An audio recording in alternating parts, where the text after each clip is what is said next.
Ayan, ito yung kanilang complete menu ng Mixquay.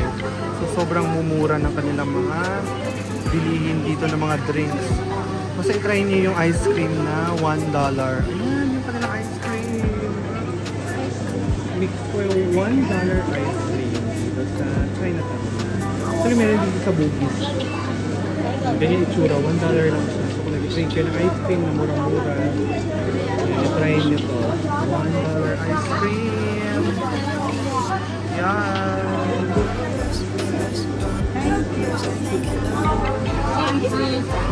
Yan. So, andito pa rin kami sa street na to. And madaming pagkainan around the street, so hindi kayo magugutom. Pwede kayong bumili dyan. Then may mga pulis naman dito, so safe na safe.